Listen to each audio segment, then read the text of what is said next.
എൻ്റെ ലഹരി എന്ന് പറഞ്ഞാൽ എപ്പോഴും പറയാറുള്ളതാണ്, ഫുട്ബോളാണ് എൻ്റെ ലഹരി. ആ ലഹരിയൊക്കെ ലൈഫ് ലോങ് ആണ്. ഈ ലഹരി എന്നൊക്കെ ഷോർട്ട് പീരീഡാണ്. അപ്പോൾ ഇതാണ് ഏറ്റവും വലിയ കാര്യം.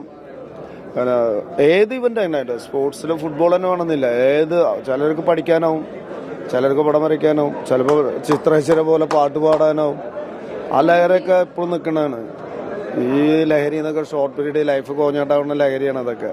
അപ്പം അതിലൊന്നും പോവാണ്ട് ലഹരിക്കെതിരെ ശക്തമായിട്ടൊരു പോരാട്ടമൊക്കെ ഉണ്ട്. പക്ഷെ പോലീസ് എത്രത്തോളം കുറച്ചും കൂടെ ഒന്ന് കാര്യക്ഷമമാവണമെന്നാണ്. അല്ല, പോലീസുകാർ നന്നായിട്ട് തന്നെ ചെയ്യുന്നുണ്ട്. എന്തോരം പോലീസുകാർക്കൊരു പരിധിയില്ലേ? അല്ല, എത്ര സ്ഥലത്താണ് ഇപ്പോൾ നമ്മുടെ പോലീസുകാർ കണക്കെടുത്തപ്പോൾ ഇതിൽ